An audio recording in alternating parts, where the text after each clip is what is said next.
Alright, so I'm back with my handy dandy virtual keyboard, and today I want to go over some of the vowel sounds that we produce while singing and the technique behind these vowel sounds.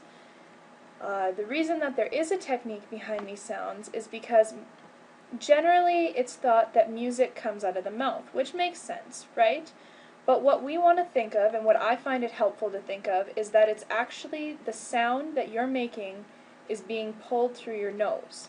If you think of it like that, then it allows your mouth to make a shape that creates a more pleasing sound, not a throaty sound or a nasally sound. So, if we go right to the curriculum guide, here are some of the vowels. And if we start with a, such as in hat, so instead of singing something like and you see how that has a harsh sound to it, we want to make it flow, make it sound nicer. So if we imagine it being pulled out of our nose, it goes from ha to ha. So if you're going to sing an oo, such as moon, you're going to go ooh instead of ooh.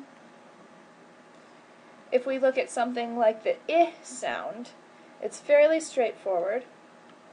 So if I'm going to sing it, we'll go up one.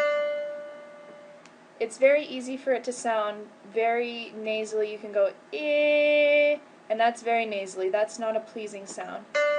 So if we focus on our breathing, right, the technique of breathing will have enough breath to sustain this note, and it goes from I to I.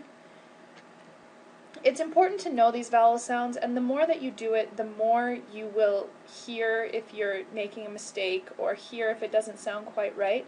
It takes a lot of practice. It's important to remember that what we are singing may not necessarily be how you would pronounce it in the English language, but if we're singing to an audience, sometimes our pronunciation has to change so that the words are interpreted the way that we want them to sound.